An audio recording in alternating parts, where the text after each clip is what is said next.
Good morning again. My name is Steve Amshile Samson. As you all know, I'm still the e-tutor for CSA 206 Human Interaction Computer. No, Human Computer Interaction. Then we are in section 3, as you all know, course unit 2, evaluation method.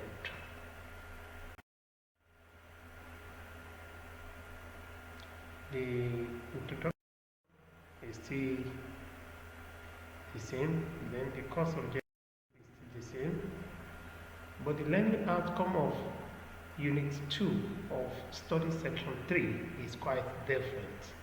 At the end of this particular unit, it is expected that the students should be able to express their understanding of the 3 main evaluation techniques vis-a-vis the cognitive walkthrough, the heuristic, and the review-based evaluation.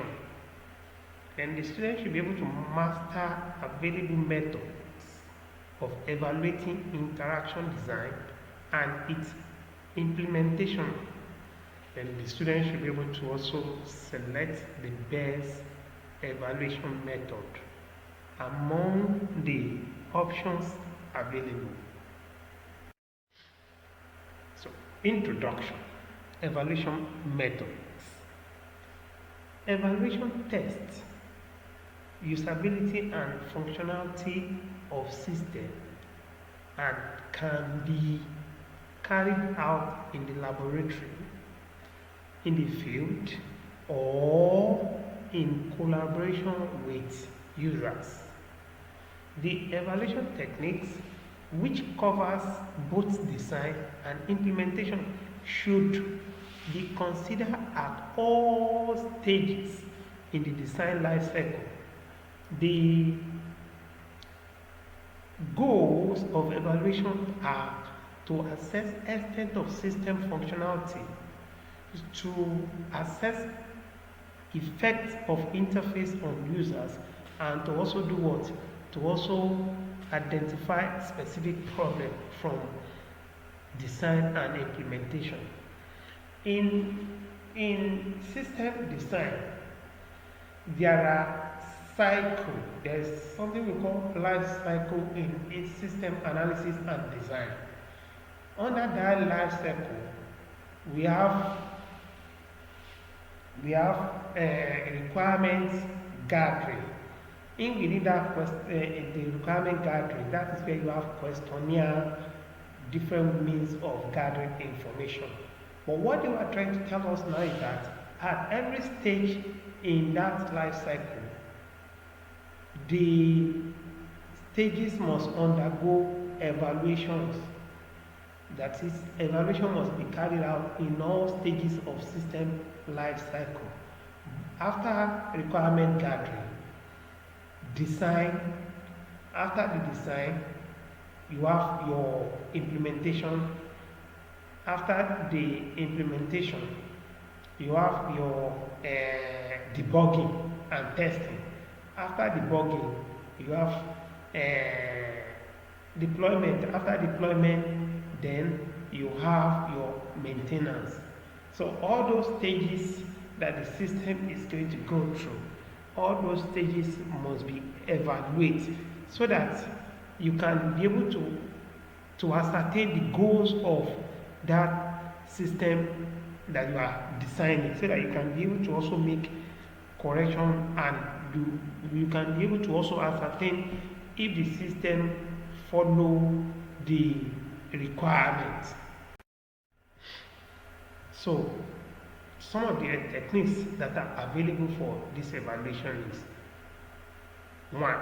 Cognitive walkthrough, the heuristic evaluation, the review-based evaluation, the user participation. So let's take it one after the other. Cognitive walkthrough. What do you understand by cognitive walkthrough? This technique was proposed by Paulson et al. It evaluates design on how well it supports user in learning tasks and is actually performed by experts in cognitive psychology. The design experts work through the design to identify potential problems using psychological principles with forms used to guide the analysis. For each task, the walkthrough consider what impacts the interaction we have on users. The cognitive processes require and the learning problem that may occur. The analysis focuses on goals and knowledge to establish whether the design leads the user to generate the correct goal. So the purpose of using cognitive walkthrough is to allow task-to-task basis for user to learn through those processes using cognitive psychology. Then the design expert will go through the design process stage by stage to identify each of the problem or bottlenecks within the system using psychological principles with available questionnaire or forms to guide the analysis. For each task, the walkthrough process consider what impacts the interaction we have on the users. He has to put that what kind of interaction or exposure the user is going to have with the system. Then the cognitive process require an learning problem that may actually occur in the process. See, now let's consider the heuristic evaluation. This was proposed by Nansen. You know, we said that one was proposed by Poisson. This one was proposed by Nansen and Molich. Molich and Nansen thought in their own wisdom that usability criteria of heuristic are what? Identified. The design are examined by experts to see if these are what? Violated. Example of heuristic include testing whether the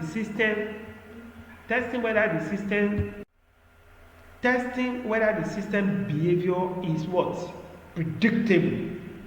Or testing whether the system behavior is what? Consistent. Or whether the system behavior is testing whether a feedback is provided. Heuristic evaluation debug the design.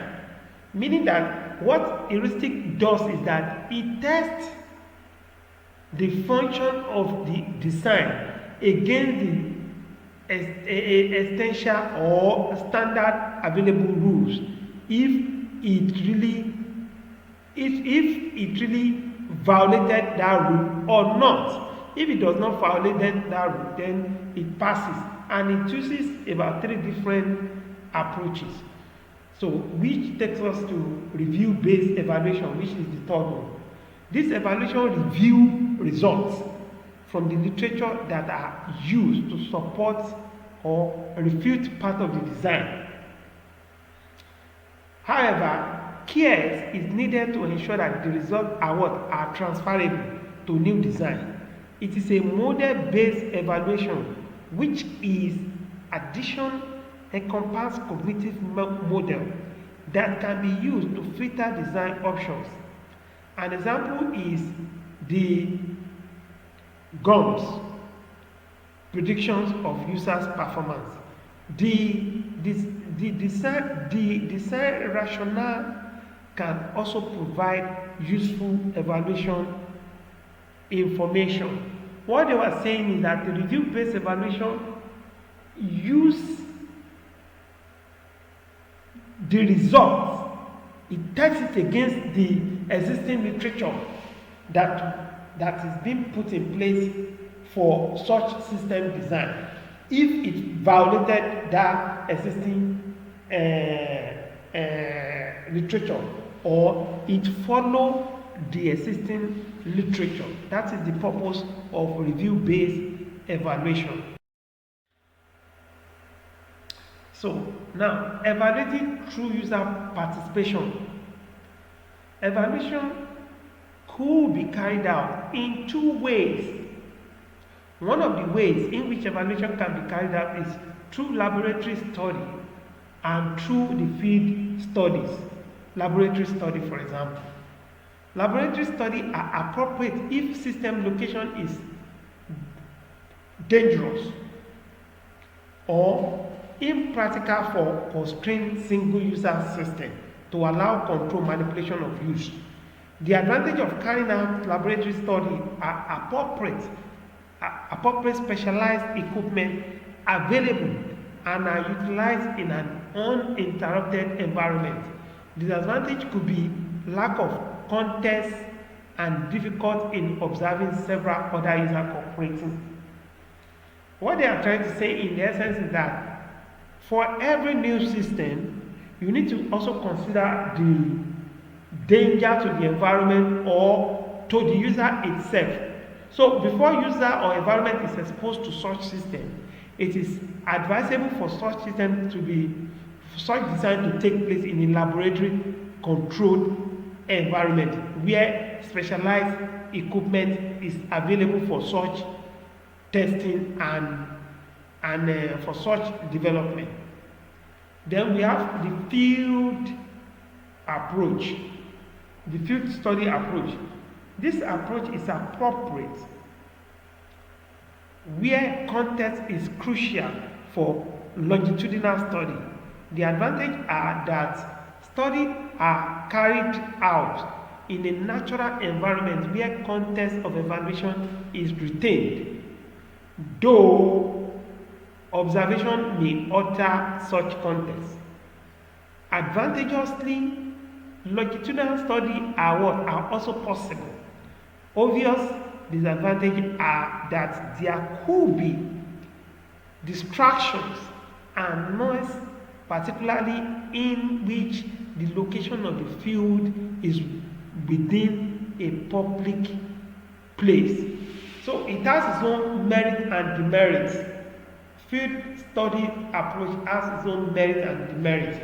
And if the development takes place in a public environment, noise, pollution, distraction can eventually affect such development.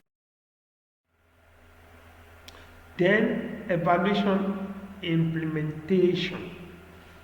To evaluate implementations, the evaluator uses artifacts such as simulation, prototype, and the full implementation. These are three key tools that the evaluator can use during implementation. So experimental evaluation. This is a control evaluation of a specific aspect of interactive behavior. Here, the evaluator chooses the hypothesis to be tested with a number of experimental conditions. Consider difference only in the value of some control variable. The changes in behavioral measure are attributed to the different conditions. Experimental evaluation factors. The following experimental factors are given consideration. 1. Subjects. This identifies who the representative is and measure of the sufficient sample for the experiment. 2. Variables. These are things to modify and measure. They are things to modify and do what? And measure. Hypothesis. This consider what you will likely to show. Then experimental design. This look at how you are going to what? Do the. Then variable experimental factor. There are two variables. Independent variables and dependent variable. IV and what? DV. The independent variables characteristics are what? Are changed to produce different conditions. Example of characteristics include the interface style and number of menu items. The dependent variables characteristics are those measured in the experiment. Examples of such characteristics include time taking and number of errors. That is, unchangeable variables are what? Unchangeable variables are what? They are the one who produce what? Different conditions. And we have many conditions. Interface style, interface size, depending on menu items, number of menus, those ones are what? Are things that are produced with different conditions that are attached to it. Why dependent variables are simply characteristics that include what? Number of errors and time taken to execute that design. Hypothesis experimental factor. This is a prediction of outcome frame in terms of independent variable and dependent variable. For example, error rates which increase as front size decreases. For example, if the null hypothesis states that there is no difference between conditions, our aim is to do what? Disprove this. E.g., a null hypothesis may be stated that there is no change in front size. So we disproved. So experimental design factor. Within groups design, here each subject performs experiments under each condition. The advantage here is that transfer of learning is made possible. It is also less costly and less likely to suffer from user variations. Between group design, each subject here performs under only one condition. Hence, there is no transfer of learning. Also, more users are required and variation can bias results. So, then this takes us to analysis of the data. It is necessary that before you start to do any statistics, you have to look at the data and you have to what? Save the original data.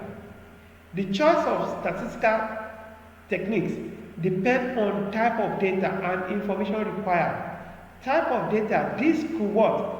Either be discrete, that is, comprises of finite number of values, or continuous, comprises any value. So what they are saying is that you have to first of all duplicate the data before you start any statistics, so that if you make any error, you can go back to the previous data and start all over from there. That is the reason why you need to make a copy of that data, so that the choice of statistical technique depends what? Solely on what? On data and the information required. You can have data. It depends on what am I looking for in a data. I can give you a data that contain name, contain gender, contain phone number, contain. But what am I looking for? I can say, give me the data of a female, of all the females. So you have to query and give me the data of all. It depends on the data, that the kind of information you seek from that data. A raw data is not meaningless, is meaningless as it is value unless it is processed. So analyst type of test. The type of test that analysts conduct analysis and that type analysis type of test. So the type of test now is parametric tests.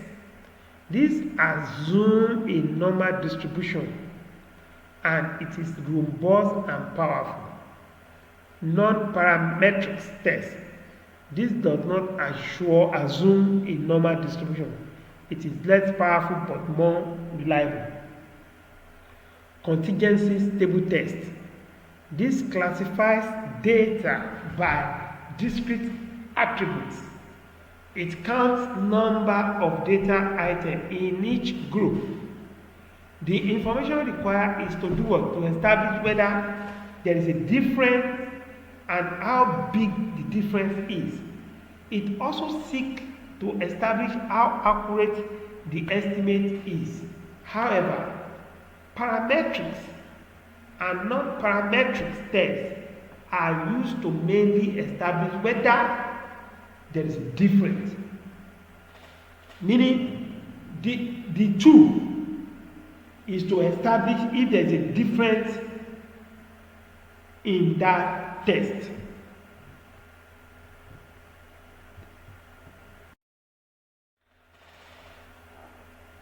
So, experimental studies on group. These are more difficult than single users experiment. These studies identify problems associated with subject group, choice of task, the data gathering, and the analysis of data gathering. Some of the problems identified with subject group are: the larger the number of subjects, the more expensive the experimental design becomes. It is also takes a longer time to settle down.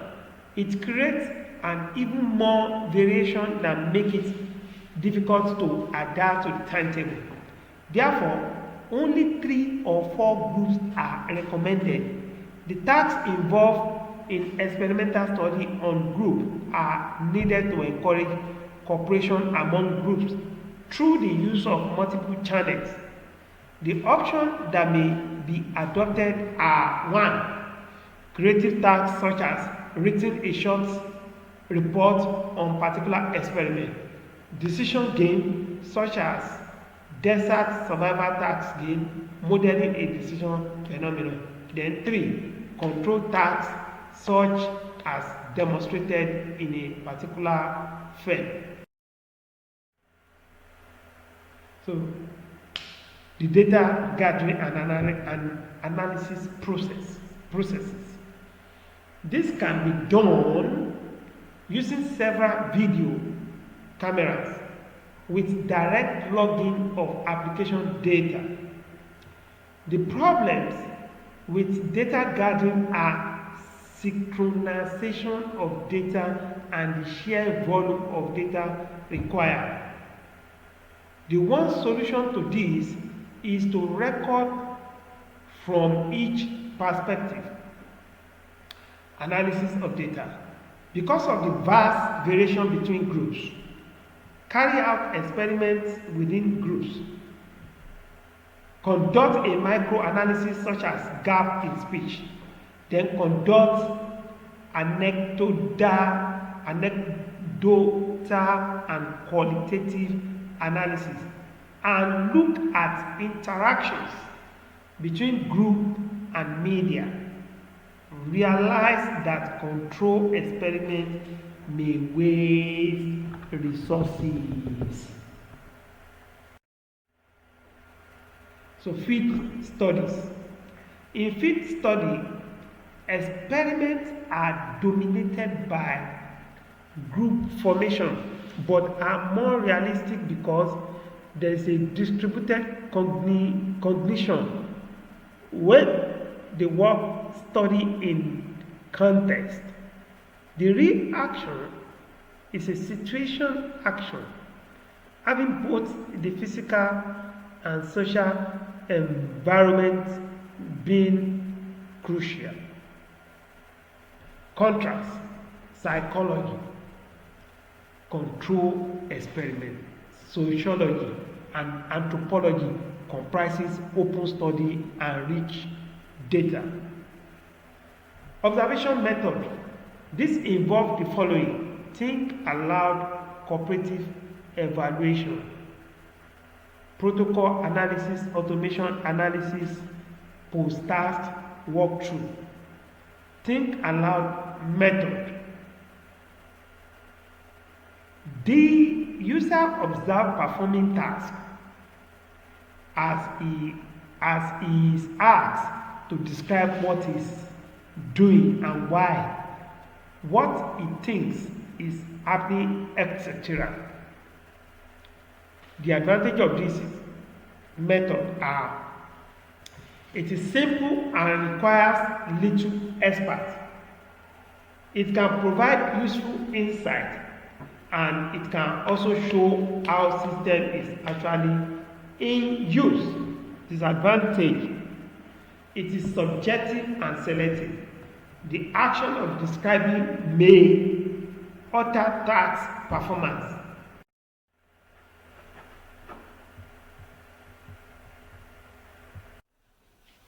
Cooperative evaluation method. This is a variation on think aloud. The user collaborates in evaluation such that both the user and the evaluator can ask each other questions throughout. Additional advantage here are: it is less constrained and easier to use. The user is encouraged to criticize the system. Classification is possible between the user and collaborator. Then protocol analysis method. This requires paper and pencil. It is therefore cheap and limited to written speed. It uses audio that is good for think aloud, but difficult to match with other protocol. It uses video that enable an accurate and realistic analysis, but needs special equipment. It is obstructive.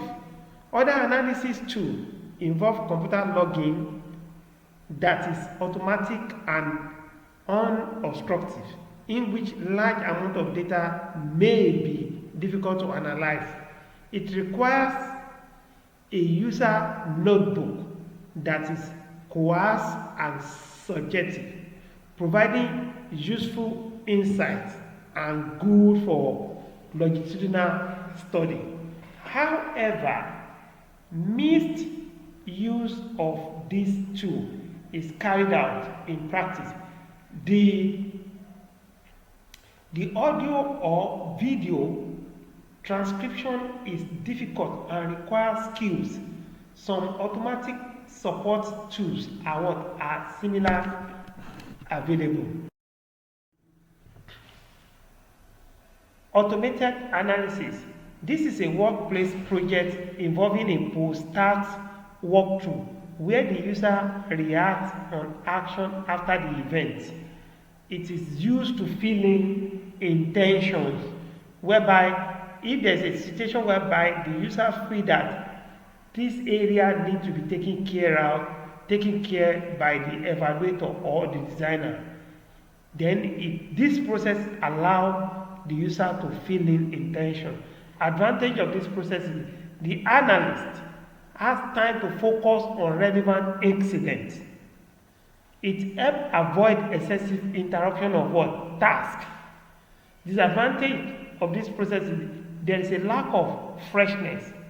There may be post hoc interpretation of events.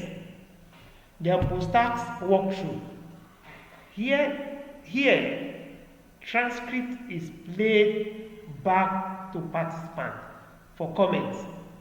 The advantages are that the response to transcript playback is immediate and is fresh in mind. The evaluator has time to identify questions and hence useful to identify reasons for actions and alternatives considered. It is mostly necessary in cases where think aloud is not possible. Then, query techniques. Query techniques comprises interview and questionnaire, where interviews the analyst questions the user on one-to-one basis and is usually based on prepared questions. The interviews are informal, subjective, and relatively cheap to conduct. The advantages are it can be varied to suit context. Issues can be explored more fully.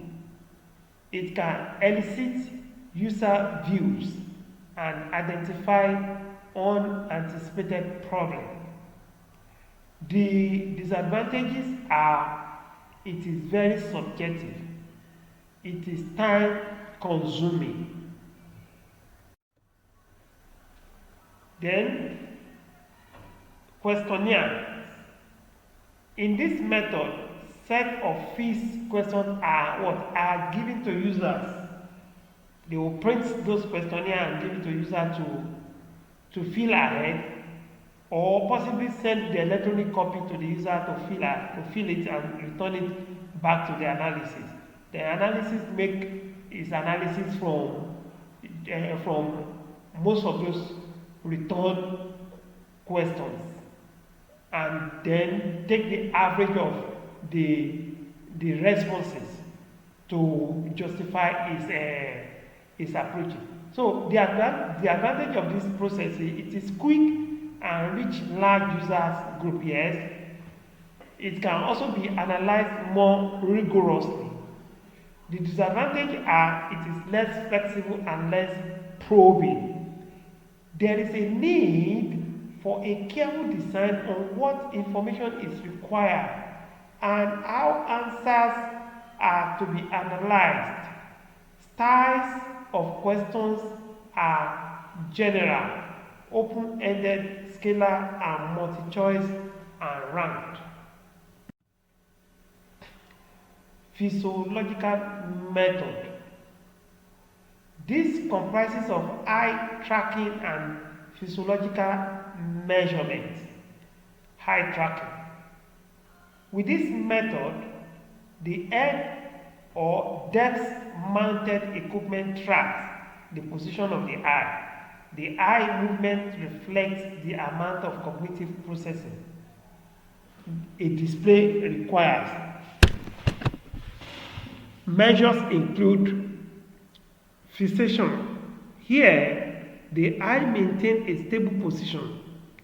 The number and duration of the measurement indicate level of difficulty with display. Saccades. In this case, there is a rapid eye movement from one point of interest to another. Scampers.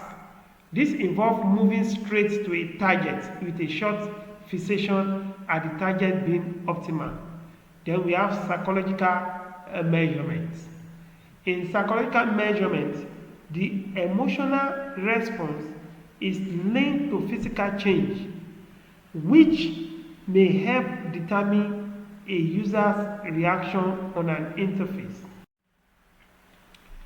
The measurement includes heart activities, include blood pressure, volume and pulse, activities of the sweat gland such as galvanic skin response, electrical activities in muscle called electromyogram, electrical activities in brain called electroencephalogram, EEG.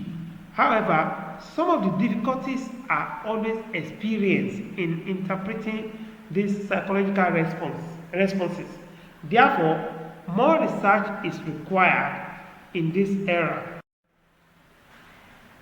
So, to conclude this unit, guides towards choosing an evaluation method comprises commencement of evaluation process, design versus implementation style of evaluation, laboratory versus field nature of evaluation, subjective versus objective type of measures, then qualitative versus quantitative level of information, and high level versus low level of interference is obstructive versus unobstructive. The resources available, time, subject, equipment, and experts. So to summarize this particular unit, cognitive walkthrough evaluates design on how well it supports user in learning tasks, and it is usually performed by experts in cognitive psychology. In heuristic evaluation, usability critical are identified and the designs are examined by experts to see if these are violated. Review-based evaluation reviews results from the literature, which are used to support or refute part of the design. User participation evaluation is carried out through laboratory study and field study. Experimental evaluation is a controlled evaluation of specific aspects of interactive behavior by choosing the hypothesis to be tested with or number of experimental conditions. Then we have the analysis of data. It's done through parametric tests or non-parametric tests and contingency stable tests of data. Experimental studies on groups identifies problems associated with subject group, choice of task, and data gathering and the analysis of the data gathered. Observational method involves think aloud cooperative evaluation, protocol analysis, automated analysis, and post-task walkthrough. Then we have query techniques comprises of interviews and questionnaire, where we also have psychological method of evaluation comprises of eye tracking and psychological measurement. So thanks for listening. We have come to the end of this section 3, unit 2. We will meet in the next class.